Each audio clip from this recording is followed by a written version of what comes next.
Hey there, business builders. Today, we're talking about the art of listening, an essential skill for good communication. We'll look at its benefits, how to improve your listening skills, and share practical tips to become a better listener.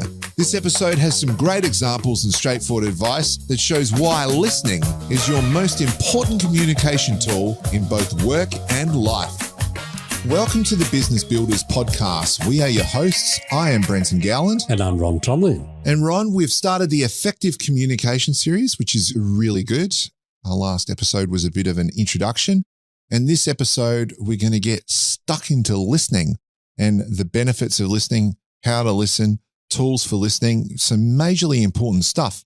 But before we do, what's been going on for you lately, Ron? Yes, it's been interesting. One of the things I'm noticing in business people, business leaders, is the rapid adoption of tools using AI. Once people get introduced to some of the applications for things like ChatGPT, DALL-E, some of the others, Gemini, and so on, it almost becomes a revelation. And literally, I've seen it happen where people suddenly realize that there's a whole new world of assistance and the things that they do with it almost instantaneously.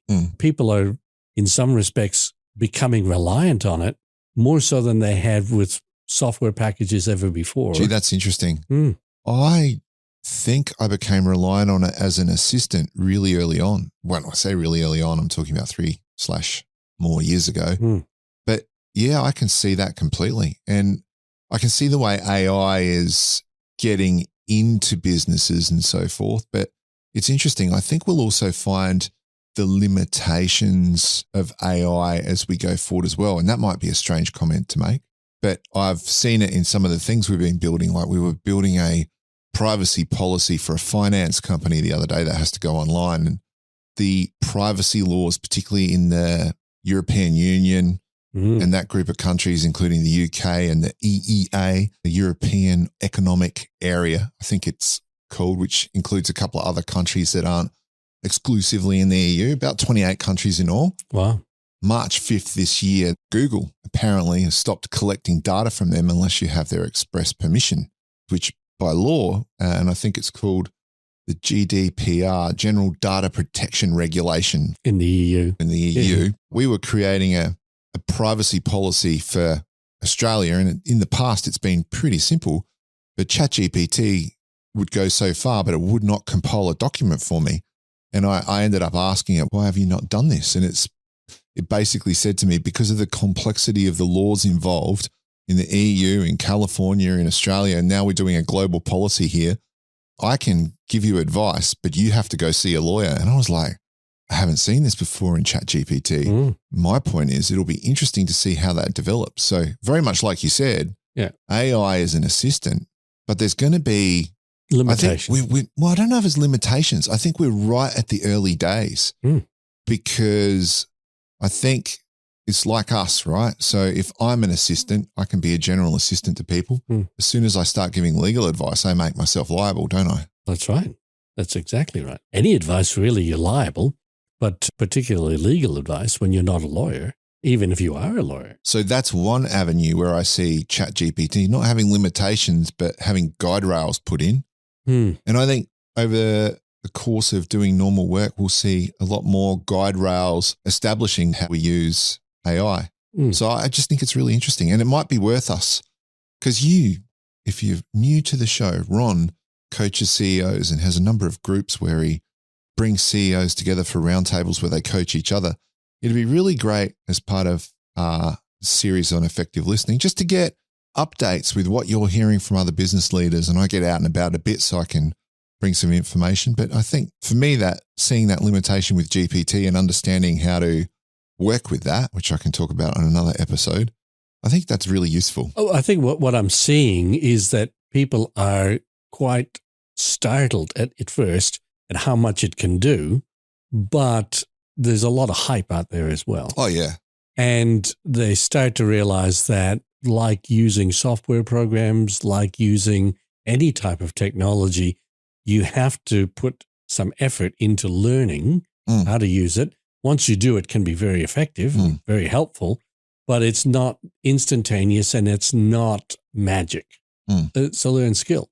And I think people get the thrill of when they first start interacting, they'll ask it something and it'll give them an answer they don't expect. And that's very good. And then they'll think, oh, gee whiz, I'll be able to do this with everything. No, it's not that simple. I've learned that particularly ChatGPT has a particular personality and a particular way of doing things. Yes, you can program it. The amount of times I've created GPTs that don't say this, don't use that, don't do that. Like I said, I still think we're in the early days. Oh, absolutely. Absolutely. And it's exciting. It's very exciting. It's fun to be part of this type of era, I suppose. We're starting to see technology that's never been, it's been there before, but never been used as extensively. So in this era, new era where we can just access AI, how important is listening, Ron? Is it still as important as it used to be? It goes to show you, because the whole basis of the effectiveness of AI tools is on their capacity to listen to what we're saying through interaction using a keyboard and so on. But actually, no, you can talk to it. Yeah, absolutely. I was just going to say, I haven't tried that yet, but yep, that should be coming. I wonder if it can handle my accent. We'll see. The point is that it needs to listen before it can do anything effectively for you. And the truth of the matter is, that's also the case for us. That's actually very true, because if you don't give full context to what you want your AI to do, it will not give you the answer you really want. The onus is on us to educate it, but it does very clearly illustrate that point. Unless you've got the full picture, you're going to get an unexpected result. Oh, yes. And we talk about now in AI, prompt engineering. It's the same with human beings. We have to be prompted. We have to get the picture, as you say. And so I'd like to call this podcast Listening Where Good Communication Starts. Ooh, where it starts. Yeah, folks. Yeah. This is where we start. Last episode was an intro, but this today is where good communication starts. And if, in my experience, good leaders get an appreciation of the whole playing field as best they can. And that means looking for information. Now, you could say listening is about actually hearing. I would argue, and we had this discussion before, that listening is about being aware with all your senses, and sometimes even before you are communicating outward. And what I mean by that is, we talked about the example, if you're going to do a presentation or a keynote speech, you don't just put your speech together and walk into the hall or the chamber and blah out. You would do some research beforehand. You would look at, who am I talking to? One of the, I suppose, precepts of communication when we're talking about marketing communications and so on is the first question you ask, who am I speaking to? Correct. And if you haven't asked that question, you really don't know how you're going to be able to communicate to those people or to that audience. It's the same in every situation. Even if you know someone, you may not know the context of where they are at this particular point in time. So you need to start by listening. And I'm talking about active listening. And active listening might mean that you start with a question. So you will do the first speaking, but you're asking a question to gauge the situation you're in. That's really interesting, because the parallels are all through all of the communication sciences. So you're talking about marketing. You're talking about starting with a brief. The purpose of a brief is to understand what we're about to set out to achieve. And to deeply understand something, we need to know the history. We need to know the nuance. We need to know who's involved.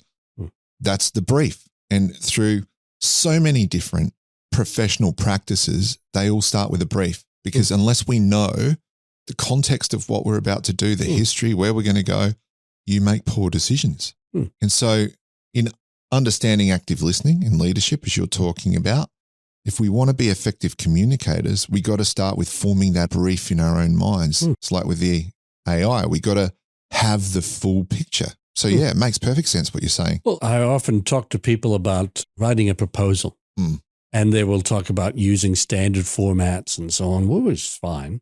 But the truth of the matter is, you should never, in my opinion, so this is written communication now we're talking about, you should never put a proposal forward unless you've first spoken to the people who you're writing it for to understand the context of what that proposal is for, what you're trying to achieve. That's in an ideal world. You know how that works. I understand, but I would never if someone said, put a proposal forward to me, I would never do that unless I've had a discussion with those people beforehand because you want it to be relevant to them. And it's the true with any conversation, any communication, any presentation, is it needs to be relevant for people in order for them to listen to what you have to say. So it's the setting up the context that's really important in any conversation and any communication. And I might just caveat that because often when you work with government, not to throw them under a bus, they will not meet with you. But the onus is on them to create a brief, as we discussed earlier, that's comprehensive enough for people to understand what they're doing. Now, we all know if we've been around doing proposals for people, that doesn't really put you in the best position to be able to win a thing. But it clarifies what I was saying earlier. It's either you really need to form a really good brief. Part of that brief is getting in, talking to people and understanding people if you can. And 100%, like your analogy with the speaker going and doing a keynote or whatever, if you walk into that room and just go blah, as you were kind of saying, you can miss the whole audience. But if you start to research who's in the room, understand them, understand what motivates them, it gives you the ability to put anecdotes on stage. It's like artists who come to different places and they'll get up on stage and do their big wham bam show. But if they're smart, they'll drop in some local cultural anecdotes and the audience will fall in love with them. It's not that hard. You just ask the person at the hotel, you talk to other people. How do you say this in this place? So if we're talking about active listening, there's a couple of things that we need to at least identify. And that's number one, it's all about attention and awareness. Yeah. Being attentive to the situation, being aware. And so what we were talking about before, using as many senses as you can to get an appreciation. As you were talking about when we were discussing this beforehand, you can often get a vibe through your senses, your feelings. You smell it in the air. Sometimes, like fear, you can get a vibe for what is going on in a room or in a situation, in a meeting. By being aware, Just by being open to more than just visual or auditory, by using all your senses. So a speaking coach said to me once, and yes, I have been to a speaking coach, said to me, when you get on a stage, don't start speaking straight away. Be silent. Go out there. Don't be afraid of silence and look around the room. Soak it in. Allow yourself to feel what's going on in that room. Look at the audience. Make eye contact. Do this for 10, 20 seconds. And if you can stand there and just look around, just soak it in, and then you don't have to start with fireworks, but you can start speaking. You will have gained, if you get on a stage as a speaker and don't speak for a little while, you will have got everyone's attention. Absolutely right. And I thought that was really good. But take that to what you're saying. When you enter an environment where you're wanting to have an effective communication with someone or get a basis for it, taking some time to absorb what's going on without speaking, just looking at the person, maybe saying hello, but just absorbing what's going on in those few seconds, because we were talking about 5 senses, you can gather so much information, what their mood is. Yeah. Are they receptive? What's going on? If you're meeting someone somewhere, you often start with, do you want a drink or whatever, if you're meeting in an informal environment, or if you're meeting in a formal environment, do you want a coffee or whatever. But you have that ability, that little bit of preamble time to kind of delve into the mood of the situation before you get into the meat of the discussion. It's just so important to gather that information to have an effective communication. Absolutely. And one of the skills that goes with that, beyond just listening and being, you like using the modern vernacular, mindful of the surroundings. Do you like that terminology? Oh, it's a great one. And we'll talk about it a little bit more in terms of mindset, is using questions. Yeah. So often people start conversations with statements. People start presentations with statements. Questions are incredibly important, and your capacity to ask questions, to be, and I think we've used this term before, to be genuinely curious. about the other person or the audience and to ask questions, to gather information as a basis for more effectively communicating with them. I think the other one is in the same light is providing feedback. When you're asking questions and you're getting people to start talking, it's making sure that they know that you're actually listening. Mm-hmm. One of the quotes that I love is from a guy called Jim Rohn, who was an entrepreneur in the United States, who said, one of the greatest gifts you can give to anyone is the gift of attention. Mm. But they have to know that you're attending to them and providing a little bit of feedback. Even we do it between ourselves, a bit of or yes, or paraphrasing. So what I've heard you say is X, so that they know that you've heard what they've had to say. I'm going to share a personal story, and I might get in trouble for this later, but I shared it with you earlier, is that I'm an extrovert and my partner's an introvert. But when she speaks to me about something important, I'm usually chat. If you're listening to this show, you'll know that I'm always chat. But if she speaks about something that's important, I go silent because I've taught myself over the years to do what we're talking about and to just listen. But the one thing I missed in that whole scenario is what you've just said, is to make comments to show I'm listening. So I'll sit there and I'll think I'm doing the right thing. And I'm just listening and thinking about it, and we'll go on. And then later on she'll go, you know what? You didn't hear a word I said, did you? And I'm like, what are you talking about? I stopped talking. I listened to you. She said, you didn't. Usually you've always got something to say about a topic, but you've said nothing about what I've said. And the truth of the matter is because what she said to me is important and I'm processing it in my mind and in me before I say anything, because I've learnt to do that. But what I missed was that she needed some input to show her that I was processing. Now, and it doesn't have to only be saying something like, or I hear what you're saying. It could be your body language. And again, this comes back to taking information in, but giving information out into the fact that you are actively listening to that person. Your stance. If you're looking off into the distance, and you might be looking off so that, and I do this myself, I look off into the distance because my hearing's not that good and I want to turn my ear towards the other person. But what they're thinking and what they're seeing is I'm not really listening. So looking at the person, nodding can be a good way of doing it. Leaning into them, or leaning into the conversation so that you appear to be listening to what they're saying. But I suppose punctuating, in the same way that people eventually have to stop when they're speaking, there's an opportunity not necessarily to say anything, but to just indicate you've heard what they've said. Well, that's interesting. I am a creature that learns generally when something happens that causes me to go, oh, I better do something about that. Example, I was in a meeting once with this client and it was a fairly important meeting. The CEO was there and all the marketing people. And I started taking notes on my phone. And the CEO kept looking at me. I said nothing. I just kept taking notes through the whole time. And I got told by one of their marketing managers at the end that the CEO thought I was so rude because I was texting during our meeting. I wasn't. I was taking notes. And she said to me, you might want to tell, like we all knew, all the marketing people knew what you were doing. He didn't because he was potentially a bit older. Mm-hmm.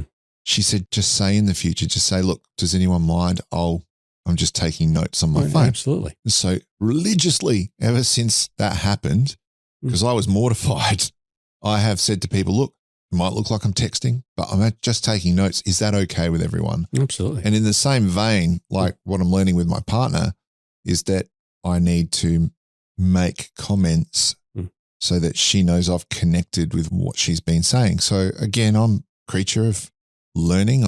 Something happens and I'll learn, and I just keep learning. So through all these interactions, but I might, before we really should move on to talking about barriers to effective listening. But what I'll say just to end off this section is that we're talking to leaders here, Business Builders Podcast, right? So if you are a leader, you want to have as much information as you can to make effective decisions.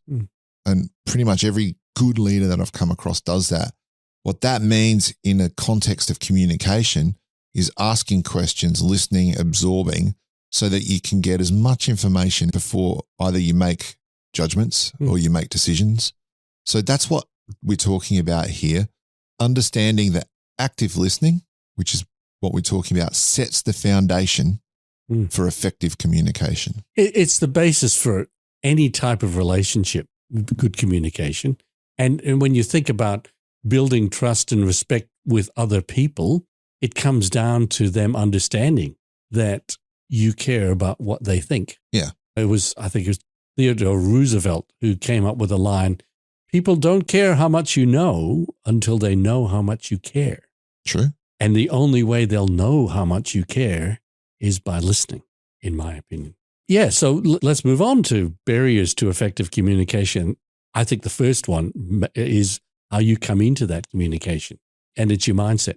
And what I'm talking about there is, am I ready to listen to someone else, or do I have my mind so full of what I want to say, doesn't really matter who they are, what they think, where they're coming from. I'm just going to blurt it all out. So preparing yourself beforehand to be open to what the other person has to say. And again, that comes back to mindset, mindfulness. And how do you get mindful when you're going into a conversation? What do you do? Me? Well, what I've learned over the years is that I have to control myself because I've got, not diagnosed, but ADHD potentially. Who doesn't these days? I'm very extroverted, shall we say. So for me, I actually have developed a conversation in my own mind and a checklist that I have. And it will literally be to, like you say, ask questions. And I will almost start a game in my mind. And I've talked about this yonks ago, which was the stoplight mechanism. So when I sit down to have a conversation with someone, I will observe and go, exactly what we said before. What's going on in this environment? Are they listening? And it was people that I've worked with over the years that have helped me understand this, to look at the body language, to look at what's going on, to stop and just think and feel. And it's taken me a long time to get to that. To get mindful, I will focus on the fact that I've got to gather information, and I might have certain questions in my head. The first one is to understand what's going on. The second one is to make a plan. And the third one is to create action points at the end, right? That's roughly it. So the first one is I need to understand as much as I can in order to be able to make a plan with that person that they can agree with. Because you don't have a plan unless you get agreement, right? I can tell you what my plan is, but it's not our plan. Exactly right. So I guess I focus on those three things. What's the brief? What's the situation? What's going on? What's the plan we're going to create? Because I always think I need to be able to come out of this meeting or this interaction or this discussion with this result. So I start the meeting thinking, I got to get to this result. To get to that result, I need to understand enough to be able to make a plan and make some action points. Is that enough? But that's kind of me just thinking on the spot. Red light, yellow light, green light. Oh yeah. The stoplight mechanism is how I put that into action, right? So I have those 3 points in my head, but predominantly I'm thinking about what I want to achieve, right? So to get to what I want to achieve, I've got to keep my mouth shut, understand what's going on, and then have a meaningful interaction in order to be able to get the result that we both need. And to get that done, I use the stoplight mechanism, which is when they talk, I picture a stoplight in my mind, and I don't have to do this much anymore because it's become nature, but I did have to do this early on.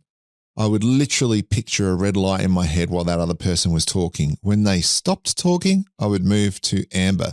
When I was on amber, I would ask myself a question. Do I need any clarifying information? If I needed clarifying information, I would ask a question. Or do I need to now steer the conversation in another direction? Therefore, I would make or progress the conversation. Therefore, I would need to make a statement or some sort of leading comment. So during the amber time, I would make a decision and I wouldn't talk straight away. I would wait a second or so to make this decision. But in that time where you wait a second or so, it also gives the other person the ability to continue on if they've had a natural pause. So instead of me jumping in when they pause and cutting them off, because if you let the other person talk, and again, if anyone's listening to me who knows me, it's taken me a long time to work this out. If you talk when the other person pauses, you miss out potentially on some gold because they're just thinking themselves. So if you take that amber light time to just consider, what am I going to say next? Do I need clarifying information? Whatever, you give a couple of seconds. And if they start talking again, that's a better outcome than you asking another question generally. I saw this many years ago. Absolutely fantastic engineer I used to work with, who would be bombarded with salespeople who were trying to sell him electrical equipment. Widget maker. Yeah, no, he actually was determining what equipment would be used in a situation and what wouldn't. So he'd have salesmen coming in all the time, talking to him about their new equipment. And his standard technique for everything was to say nothing. Mm. And so they would tell him how wonderful the equipment was, how fabulous their new widget was, and all the things it could do. And when they'd finished, he would say nothing. And invariably, because these people hadn't been taught to listen properly or ask questions, what they would do is say, oh, you might have heard that there are some problems with it. He would get the whole story out and maybe some things that they didn't really want to say simply by saying nothing or nodding his head, implying that he'd heard what they had to say, but not say anything. It was a fabulous technique. Do you know what that's called? Letting the silence do its work. I've heard that expression, and the silence do the heavy lifting. That's right. Yeah. And it's so true. But until you see it, or experience it, I should say. And just to context that, it can be really awkward to be that person who's being silent because you're doing it.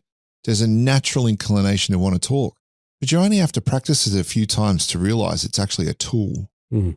And it's something that I was a perennial gap filler, if you've ever heard that expression. Oh, I know. Yeah. Because look at me. Yeah. And what I've learned is there's nothing wrong with a gap, nothing wrong with silence. So let it do the work. And what you're saying is, this is all before we get to the green light. Yes, because the green light is when we're allowed to talk. And more often than not. So your friend existed in the amber. Yeah, yes, he stayed there. He stayed in the amber for a long time. And don't you love an amber light when you go to when you're driving that stays amber longer? Not necessarily. I try to stop before I get to the amber. I do now. Let's just say enough tickets will get you there. The other thing that can hinder active listening is distractions. And this is about being in an environment where there's lots of things going on. The distractions could be you thinking about something else. The distractions could be the number of other people who are having conversations when you're trying to have a one-to-one conversation with someone. It could be phones. That's the worst one nowadays, I think. Yeah, it could be sitting I remember one time I was sitting in front of my computer talking to somebody and the emails kept popping up and my eyes would dart over there. And while my eyes were darting over there, this person slammed their fist on the desk. I just about jumped back in my chair. And they said, good, now I've got your attention. And they were right. I was not providing an adequate environment for properly listening to that person. Yeah, that's really interesting. Yeah. Biases are another thing. And that's something that's a little bit more difficult. I want to hear more about this one. All right. Biases are understanding that when we're listening to something, and we could be actively listening, are we listening with an open mind or are we listening to confirm what we already think? And that's a difficult one to overcome. But I think the best way to overcome it is to ask yourself in your mind while you're listening, what am I doing here? What am I doing with this information? And it only has to be a split second that you become aware that you might be doing something about that information. Confirmation bias is the one that... Let's go back to that briefing document for a second. I think the biggest distraction of all is what's going on in our own mind, right? Because all these things you're talking about are external and peripheral. You're checking your emails because what's going on in your head? You're thinking about something other than the conversation. You're thinking about what's next, what's happening. Yep. Oh God, I got that proposal out. Is this going to be so I think that mindfulness thing is really important. And the reason I bring that up about biases is, it becomes a tool. So I grew up religious, not from my family, but from other mechanisms. So when I used to talk to people who were of different opinion to me, I never heard what they were saying because all I did is exactly what you're talking about. And I think religion gives us a foundation to talk about what you're talking about, because there are people who are so singularly focused on what they believe is true that they don't hear anybody else. And that was me. But what I realized through business over time and seeing, let's just say very briefly, church people acting disgracefully, I came to start listening to other people. And it was because I understood that if I could put myself in their shoes and fully understand the scenario and what they were experiencing, when you're a marketer, it's all about your target audience and what they think. It's not about what you think. I remember I was with a client once, and these stories will all pull together in a moment. You're listening and thinking, Brenton's going all over the place. I was talking with a client once about a job we put together, and they said, let's just say it like this. This really doesn't resonate with me. I think this is not as good as it could be. And we simply said one thing, but does it resonate with your target audience? And that person stopped and went, oh dear, good point. And of course we tested it and it did resonate. It didn't resonate with the owner of the business because they weren't the same target market, and which happens a lot. They weren't the same target market as who the products they made were designed for. So it doesn't matter a hoot in hell what that business owner thinks. It matters what the target market thinks. Oh, absolutely. So bring that into the context of a conversation where you want to get an effective outcome. It doesn't matter what you think. It matters what the other person thinks if you want to truly communicate with them. So if you can... Or influence them. Yeah, if you can, even though you've got biases, if you can act like a documentary maker, like a Louis Theroux, and go, you know what? I think what I think, but I want to understand fully what this person thinks so I can effectively communicate with them. You don't have to have a debate with them about what's right and wrong. Just understand what they think and understand their perspective. That's my little standing on a soapbox moment. No, absolutely. In fact, one of the biggest distractions, I think, is thinking about what I'm going to say next. Oh, yes. It was Stephen Covey who said, most people don't listen with the intent to understand. They listen with the intent to reply. And you're so busy thinking about what am I going to say next, they actually haven't heard what the other person said. And I am probably the guiltiest of that in the past. I'm working hard to try and get over it, but we're thinking, how am I going to make myself look good? How am I going to impress this other person? So I'm thinking about what I'm going to say and not listening to what they're saying. Yeah, we do it all the time. I've just been doing it during this podcast. You were talking earlier, and I planted one word in my head while you were speaking earlier, which was brief. And I left that word brief sitting there and pushed it into the corner going, yeah, that's what I'm going to talk about next. Did I hear anything you said after I got that word in my head? You were thinking about briefs. I really was. I think you got any solutions for that one? Yeah. Oh, it's mindfulness and listening, effective. Live in the amber light. And listening in the same way as you sometimes say to children, now, what did I just say? So that they repeat it back.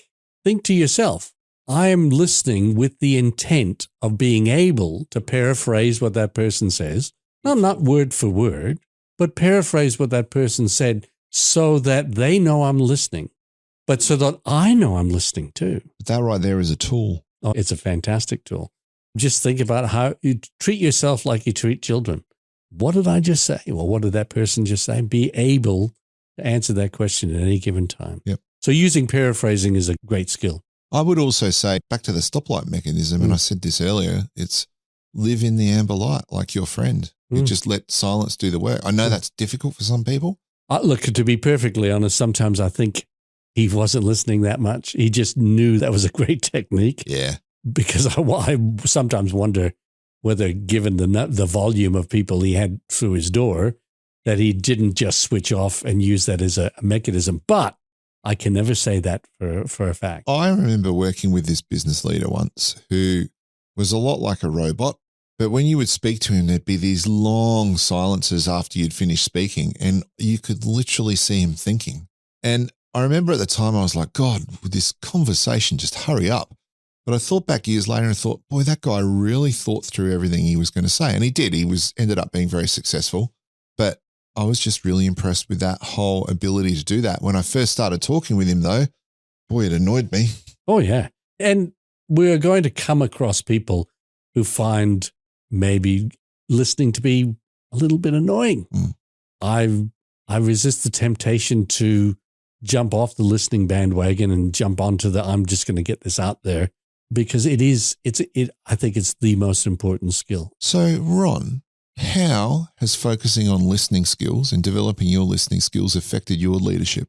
Well, it means that I understand the people I'm talking to a lot better than I ever did before. It means that they understand that I genuinely care. Yeah. I might have before, but I wasn't demonstrating that.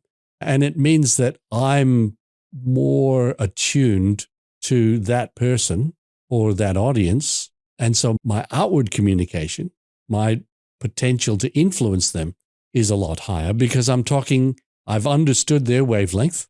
I've tuned in, if you like. And that's what listening is. It's tuning into the other person. And you can't do that just by sitting there. I mean, my friend tried that as a technique, but you've got to ask questions. It's helped me massively because I remember people used to talk about the fact that I didn't listen to people. And now it's completely the opposite. And I have the ability to, I hate saying this out loud, but I know myself, I'm a pretty darn good leader. And I think listening has been the biggest challenge I've ever had. As far as I'm concerned, it's a journey. Yeah. Because I don't think I'm the best listener in the world by a long shot. And my wife would be the first to tell you that. But have you improved? But I've improved a lot. And even she would have to admit that, maybe grudgingly. But anyway. I can't wait to ask her. We should get her on the show. Don't even want to think about that. But because she'll just contradict everything I've just said. But it is a journey, and it's not something that you can immediately turn on. It has to become habitual. So it's going to be something that people have to keep practicing. So if you are listening, ask yourself the question, how have your listening skills affected your interactions with people, and do they need to improve?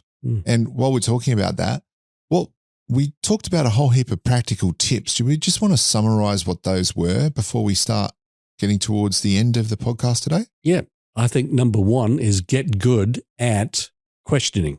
Get good at asking questions because you're genuinely curious. Give us a couple of examples. When you're talking to someone, what kind of questions can we ask? Tell me more about that. That's one that I love because there's always more to tell. And you rarely get the full story in the first couple of sentences. And it demonstrates two things. One, you're genuinely curious. You want to delve deeper. And two, sometimes it means that because I've got that question sitting there ready, I don't have to think about the next thing I'm going to say. That's good. Yeah. That's actually very good in context of what we've been saying. Anything else? I think it's a funny one, but getting a context for where the person is at any given time, it's, how are you today? Oh, like we were talking about with Tim the other week. Yeah. The whole, are you okay? I think the movement is fantastic, but asking someone, are you okay, can be quite confronting to some people. Yeah, but it's like Tim said, you get used to it. And you gave us the Teddy Roosevelt comment, people don't care how much you know until they know how much you care. Those kind of questions will lead you there. But I think there's other questions as well. And you said, tell me more about that. I think there's things like, how do you feel about that?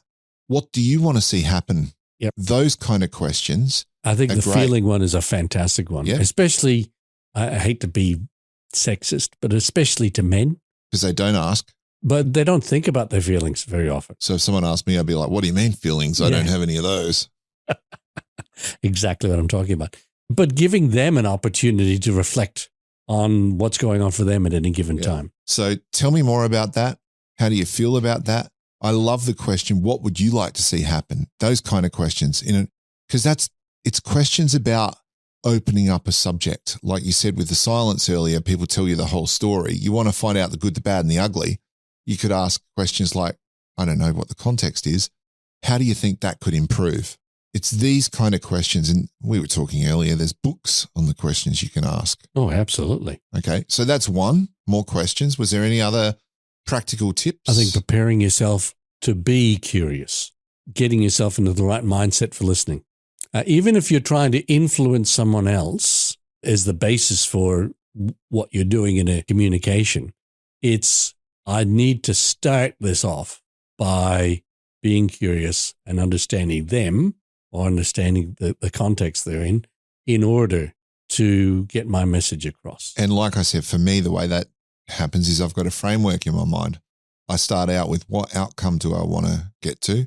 So therefore I need to, like a brief, understand the situation and what where we're starting, and then understand where we want to go, and then develop a plan. And I think it could be even more practical than that, or more easier than that, in terms of I just do a couple of deep breaths, and while I'm doing them, inhale, hold, exhale, and while I'm doing that, I'm thinking about, okay, I'm becoming more and more aware of my surroundings, including the other person, before I even get into the situation where I'm talking. That's good. It's that silence bit at the start. But I like to have a plan in my head for what I want to achieve from a conversation. Otherwise, I feel it's wasted. Yeah. And respecting or getting yourself into a mindset of I'm taking up this person's time. Yep. So I've got to respect that by getting as much information as I can to start with so that it's as relevant and useful to them as possible. Yep. And so then we had the stoplight mechanism as well, which we've already talked about. So some sort of mechanism to remind you to put these things into practice. Paraphrasing and being ready to paraphrase what the other person has said. What did I just say? Say that to yourself. I think that's fantastic. I like the way you said it earlier, listening with a view to repeat back. Yeah. Which is paraphrasing is what you said. So that's right. There's about 5 tools for you from this episode, which is fantastic. But the point of the whole episode is that if we can really set ourselves up to go into a conversation to communicate effectively, we're going to have much better outcomes. And it's all about active listening. That's where good communication starts. And good leadership, really. Yeah. It's not about the talking. It's about the listening. Mm. It's interesting, though, how what we talked about there was listening is also asking questions and showing. Remember how we talked about unless you give some sort of indication throughout a conversation that you've absorbed what's being said, the other person might not have that feedback mechanism to understand that you're involved in the conversation. And I'd like to finish with a little quote from the Dalai Lama. Please do. Yeah. When you talk, you are only repeating what you already know. But if you listen, you may learn something new. I like it. Well, let's finish on that point. So it's goodbye from me. And it's goodbye from me. See you in a couple of weeks for our next episode in our Effective Communication series.